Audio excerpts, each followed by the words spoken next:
Assalamualaikum Ibu Ria, Waalaikumsalam Pak Rudi. apa kabarnya? Alhamdulillah kabar baik.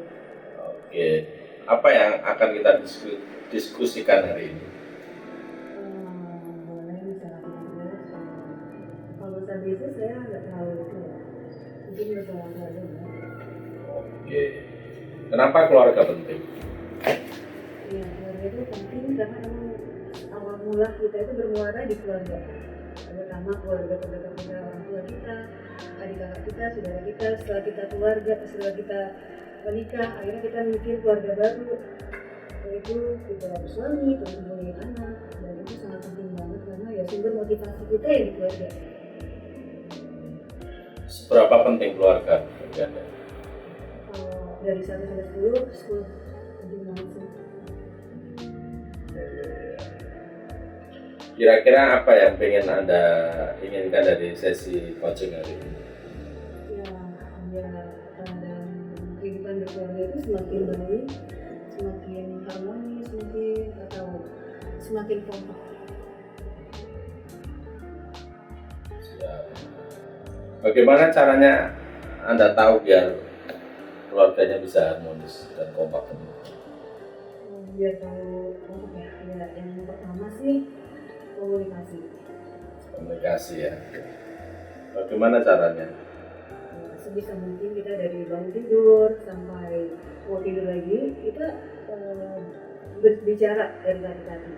Mungkin diawali dengan pasangan kita sebelum tidur itu biasa karena kita ngobrol-ngobrol dulu sebentar untuk mengetahui si masing-masing isi hati.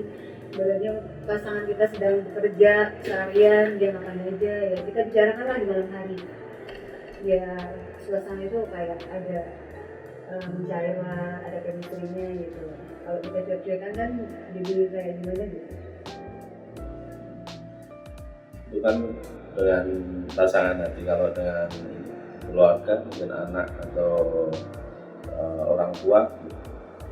Kalau untuk anak sebisa mungkin kita dari dia bangun tidur itu dipantau, dikontrol kebutuhannya apa aja. Kita pasti udah tahu ya setiap pagi sampai malam hari kita tahu kebutuhannya di pagi itu, misalnya bangun tidur, mandi, terus mereka makan pagi, terus bermain dan sebagainya.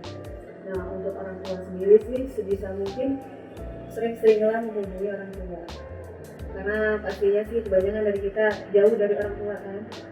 Jadi sebisa mungkin kita tanya kabar orang tua, kita perhatikan dan lain sebagainya.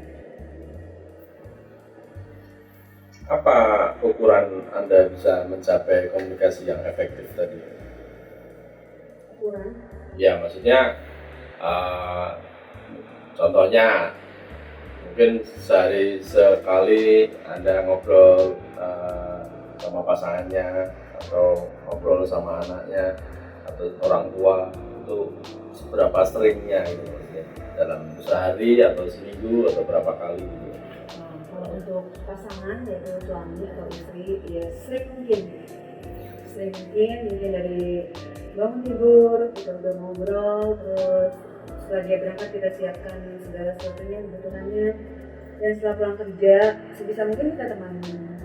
Jadi jangan sampai kita punya kesibukan sendiri sebagai suami istri, kita luangkanlah waktu buat suami kita. Kalau suami udah pulang kerja kita temani apapun itu, walaupun temani makan, ngobrol dan lain sebagainya, ataupun bisa juga nonton TV. Nah kalau untuk orang tua biasanya ya kalau kita udah berkeluarga dan jauh dari orang tua, emang tergantung orang-orangnya juga. Nah kalau saya tipenya itu sebenarnya juga jarang ngobrol banget, jadi mungkin seminggu sekali saya hubungi orang tua. Tapi kalau ada keperluan mendesak ya bisa setiap hari, misalkan ada kebutuhan apa gitu. Kira-kira seberapa komitmen diri Anda untuk masalah komunikasi keluarga ini? Iya, sangat penting sih. Kalau dihitung dari 10 sampai 100%, berapa komitmen Anda? 90%. Berapa? 90%. 90% ya. Ada yang 10% itu kadang selalu pakai. Cara Anda memastikan komitmen Anda itu benar-benar terjadi, eh, dilakukan, misalnya apakah Anda punya jadwal khusus atau memang istilahnya tiap hari memang udah harus dilakukan gitu? Jadi kalau jadwal khusus sih nggak ada, cuman ya ditanamkan dalam hati aja gitu. Jadi setiap hari itu harus ada komunikasi, jangan sampai kayak suami sibuk sendiri, terus istri juga sibuk sendiri. Sebisa mungkin kalau ada waktu, atau kita bisa ya deketin suami kalau dia lagi main HP nih suami, kita deketin aja, pasti lama-lama ditaruh ke HP-nya. Gitu sih caranya. Oke, kira-kira untuk meningkatkan komitmen Anda 100% apa yang harus dilakukan? Ya saya tanamkan dalam diri saya sendiri, dalam hati, ada setiap pasangan itu kan ada hak dan kewajiban. Jadi jangan selalu kita menuntut hak kita, tapi kita mesti mendahulukan kewajiban kita gitu. Contohnya ya itu tadi, ya kita sebisa mungkin menemani suami, karena memang kewajiban juga sih menyiapkan sesuatunya juga. Seberapa dekat Anda sama suami Anda? Lumayan dekat. Oke. Bagaimana Anda mengukur kedekatan Anda dengan suami? Mengukurnya sih kalau dia selalu senyum itu berarti kita lagi dekat. Cuman kalau suami suka marah-marah biasanya kita nggak terlalu dekat sih, ada keributan kecil biasanya. Jadi saya mengukurnya itu dari wajah suami aja. Mengukurnya dari wajah suami. Kalau dengan anak, cara mengukur kedekatan Anda dengan anak Anda bagaimana? Kalau dengan anak itu ya kalau anaknya nggak suka marah, terus dia juga happy, itu kita sering bermain gitu. Cuma kalau dia suka marah-marah biasanya kebanyakan dicuekin. Sama sih yang dia dengan dia perilaku atau keduanya. Apa sih yang sering Anda bicarakan saat membangun komunikasi dengan suami? Ya sebenarnya banyak hal ya, dari hal yang kecil sampai hal yang bisnis. Kadang saya juga tanya-tanya tentang bisnis beliau gitu. Kalau yang hal dekat itu kadang ya bercanda-bercanda aja gitu. Hal nggak penting kadang menjadi lucu. Kalau sama anak? Kalau dengan anak sih paling ya dicandain, seringnya dicandain sih anak. Atau maunya dia apa gitu. Kalau dia lagi bermain ya ditemenin aja. Kalau sama orang tua? Kalau dengan orang tua ya ngobrol, telepon. Terus dia hari ini ngapain aja, beliau ngapain aja. Terus yang paling penting sih orang tua itu kita tanya butuhnya apa gitu. Jadi kan orang tua kalau mau ngomong sendiri kadang nggak nyaman, nggak enak, nggak senang. Jadi kita tanya intinya apa gitu. Ada lagi? Itu ya. Oke. Terus harapan kepada pasangan apa sih? Harapan yang paling penting itu sama pasangan ya bisa komitmen ya, komitmen dari awal sampai akhir gitu. Komitmen sebuah pernikahan kan, sebenarnya pengennya langgeng, terus suaminya bersikap baik terus gitu, jangan berhutang, dan yang terpenting itu pengen banget ya suami yang setia. Kalau harapan terhadap anak? Kalau terhadap anak sih pengennya punya anak yang soleh, yang pintar, berbakti pada orang tua, terus akur satu sama lain dan mempunyai jiwa sosial tinggi. Harapan kepada orang tua? Harapan kalau pada orang tua mudah-mudahan ya selalu diberikan kesehatan. Sebenarnya ya mbah tuanya tuh mereka tuh senang gitu, nggak banyak beban, jadinya orang tua bahagia lah gitu.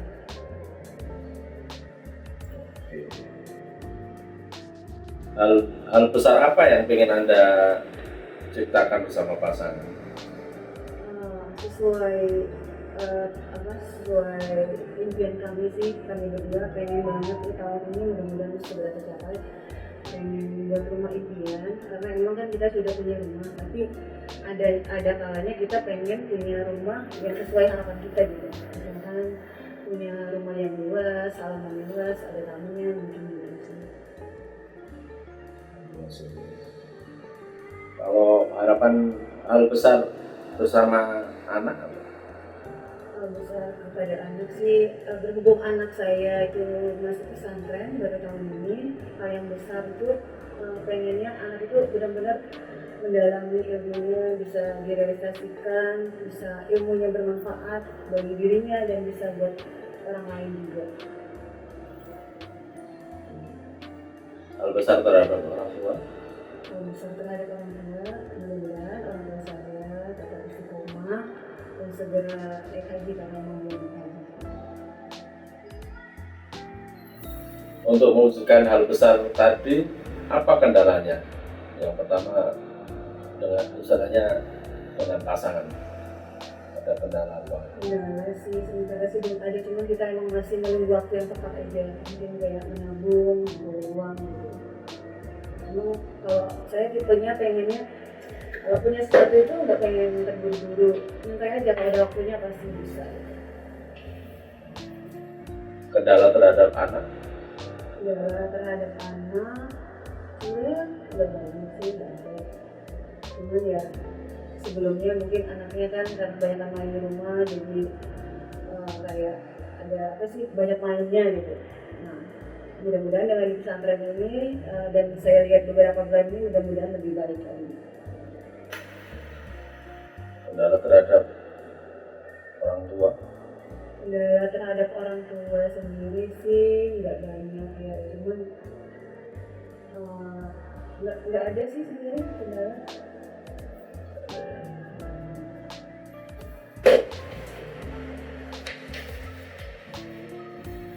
Terus komunikasi menurut ibu kan sangat penting ya. Jadi yang membuat miskomunikasi itu kira-kira apa? Ya, Yang pertama untuk bersama pasangan lah. bersama pasangan ya. Karena biasanya kebanyakan dari kita itu atau salah satu dari pasangan suami itu cuma menebak-nebak aja. Jadi dia ini kok mukanya cemberut aja, mungkin nggak suka sama aku nih atau gimana, padahal ternyata dia punya masalah di luar gitu. Kalau kita nggak komunikasiin kan jadi sama-sama cuek-cuekan gitu, padahal niatnya suami mukanya nggak enak itu karena ada beban di luar yang sangat besar gitu. Cuma karena si istri nggak tahu, dia mikirnya marah ke istri gitu. Jadi emang itu pentingnya komunikasi.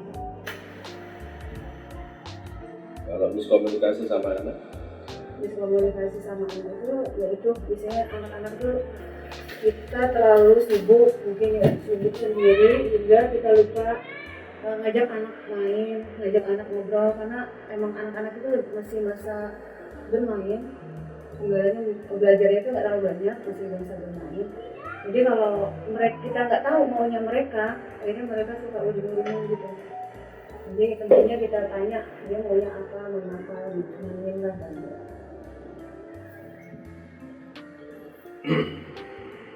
kalau miskomunikasi sama orang tua, Miskomunikasi sama orang tua biasanya sih karena jarang menghubungi. Jadi kadang orang tua juga kayak ada gengsi sendiri ya, pengennya dihubungi gitu. Kalau anaknya nggak menghubungi, kalian nggak menghubungi juga gitu. Jadi harus dari kitanya yang inisiatif duluan.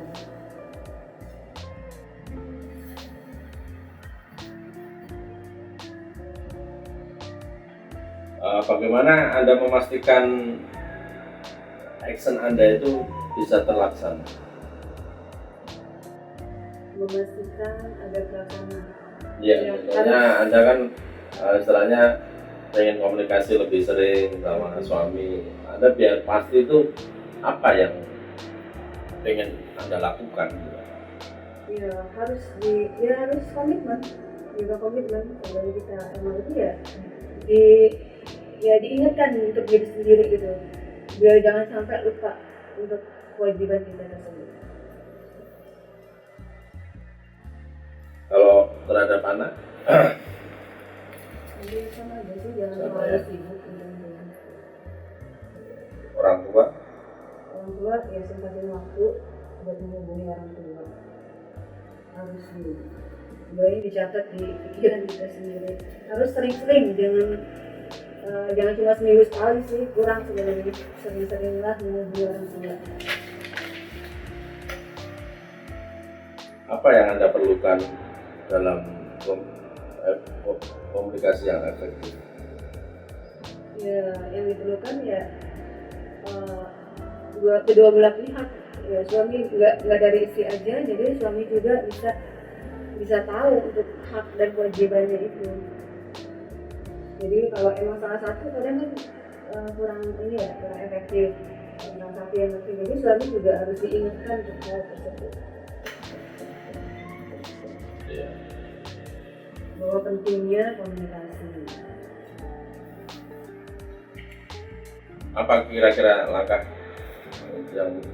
yang diperlukan untuk kan tadi Bu bilang kedua belah pihak, yang langkah-langkahnya apa? Apakah itu menghubungi pasangan Anda atau memang buat perjanjian khusus atau gimana?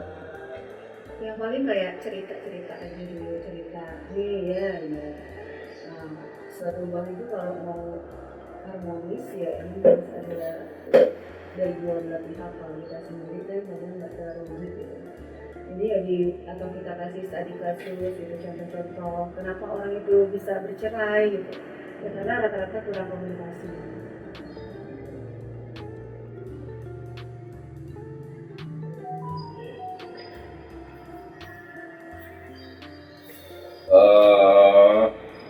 Apa nilai yang Anda rasakan pada coaching sesi kali ini? Sangat luar biasa. Jadi kita lebih ini lagi ya, lebih harus meyakini lagi dalam diri kita sendiri bahwa pentingnya sebuah komunikasi pada keluarga, baik suami, anak, dan orang tua, dan jangan sampai melupakan hal tersebut sesibuk apapun kita. Kira-kira apa manfaat dari coaching ini?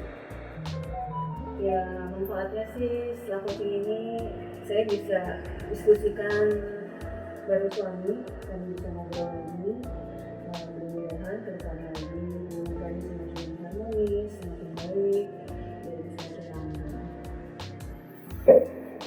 Oke, selamat Bu atas coaching session kali ini Bu. Saya telah mencapai goal Anda Bu. Jadi itu juga sudah dapat nilai dan manfaatnya kan dari coaching kali ini. Dan terima kasih atas waktunya. Terima kasih. Assalamualaikum warahmatullahi wabarakatuh. Waalaikumsalam.